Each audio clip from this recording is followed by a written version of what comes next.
3 years ago, Ethan Carter believed he was making the hardest decision of his life. As the youngest CEO of one of the country's fastest-growing technology companies, he had spent every waking hour building his empire. Investors demanded everything. His board questioned every move. The pressure never stopped. When his girlfriend, Lily Brooks, tearfully told him she was pregnant, Ethan panicked. "I'm not ready for this," he admitted, avoiding her eyes. Lily reached for his hand. "We can figure it out together." "I can't. Not now. My company is about to go public. A family would destroy everything I've worked for." Her heart shattered. "So, you're choosing your company over us?" Ethan couldn't answer. Silence became his answer. A week later, he transferred money into her account, left a short letter wishing her the best, and disappeared from her life. Lily deleted his number. She promised herself she would never beg anyone to stay. Life became unimaginably difficult. She worked mornings at a small bakery and evenings cleaning offices while carrying her baby.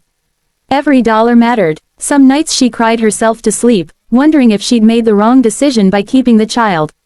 But every morning, she felt a tiny kick inside her. That little life reminded her she wasn't alone.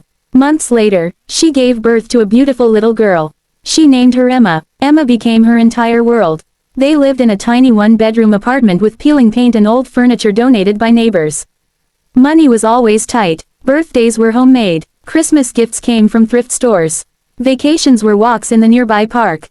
Yet Emma never complained. She smiled through everything. 3 years passed. Ethan's company became worth billions. Magazine covers called him the visionary CEO. Luxury cars, private jets, a penthouse overlooking the city. Everything he'd once dreamed about. Yet every night, when the cameras disappeared, the silence inside his home felt unbearable. Success couldn't replace the family he'd abandoned. He often wondered what had happened to Lily. Was she happy? Did she hate him? Did she ever think about him? The questions haunted him. One rainy afternoon, Ethan attended the opening of a children's community center his company had funded. After giving a speech, he wandered through the classrooms. Then he froze. Across the room stood Lily.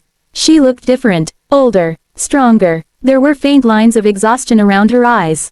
But she was still unmistakably her. She was helping children paint colorful pictures.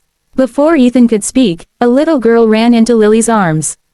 "Mommy, look what I made." Lily smiled warmly. "It's beautiful, sweetheart." The little girl looked up. Large blue eyes. The exact same eyes Ethan saw every morning in his own mirror. His heart stopped. Lily noticed him. For several seconds, neither of them moved. Finally, Ethan whispered, "Lily." Her smile disappeared. "What are you doing here?" I didn't know." She glanced toward Emma. "You weren't supposed to." Ethan looked at the child again.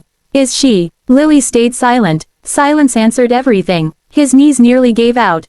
"My God. Her name is Emma. She's 3. Exactly 3 years. The math couldn't be denied. Emma walked over curiously. "Mommy, who's that man?" Lily hesitated. Before she could answer, Ethan knelt carefully. "Hi." Emma smiled politely. "Hi, what's your name?" "Emma." "That's a beautiful name. Thank you." She giggled. Children had no idea how complicated adults could be. Ethan fought tears. She looked so much like him. Yet she'd never heard his name. Outside the building, Lily finally agreed to speak with him. "You left. I know. You never called. I know. You missed everything." He lowered his head. "I know." Her voice trembled. "I went through pregnancy alone. I know. I almost lost the apartment. I know. I worked until my feet bled. I know. You weren't there when Emma was born. I know." Each sentence hit him harder than the last. "I don't expect forgiveness," Ethan whispered. "I don't even forgive myself." Weeks passed. Ethan couldn't stop thinking about Emma. He asked Lily for permission to see her. She refused. Again, and again. Finally, she agreed to 1 hour at a public park. "No promises," she warned. "You earn trust. You don't buy it." "I understand." Emma was shy at first. She hid behind Lily, but Ethan patiently played on the swings. He helped her feed ducks. He built tiny sandcastles. Little by little, she laughed. The sound filled a place inside him that success never could. At the end of the visit, Emma unexpectedly hugged him. "Bye, Mr. Ethan." His eyes filled with tears. "Bye, Emma." Months passed. The visits became regular. Emma began asking questions. "Why weren't you here before?" Ethan looked at Lily. She nodded. He answered honestly. "I made a very bad mistake." Emma tilted her head. "Did you get lost?" He smiled sadly. "No, Then why? Because I was scared, she thought carefully. My mommy says brave people tell the truth. He swallowed hard. Your mommy is very wise. One evening, Ethan visited Lily's apartment. It was still modest. The same old couch, the tiny kitchen, family drawings covered every wall. Emma proudly showed him hundreds of pictures she'd colored. Every drawing included 3 people. Mommy, Emma, and now, him, even though he'd only recently entered her life. Children forgave much faster than adults. Ethan quietly asked Lily, why didn't you tell her to hate me? Lily looked toward Emma, because children shouldn't carry their parents' bitterness. He stared at her. I didn't deserve your kindness. No, she admitted, you didn't, but Emma deserved peace. Those words humbled him more than any business failure ever had. Over the following year, Ethan changed. He canceled unnecessary meetings. He skipped glamorous parties. Weekends belonged to Emma. He learned how to braid doll hair. He attended preschool performances. He read bedtime stories. He even burned pancakes trying to make breakfast. Emma laughed so hard she could barely eat.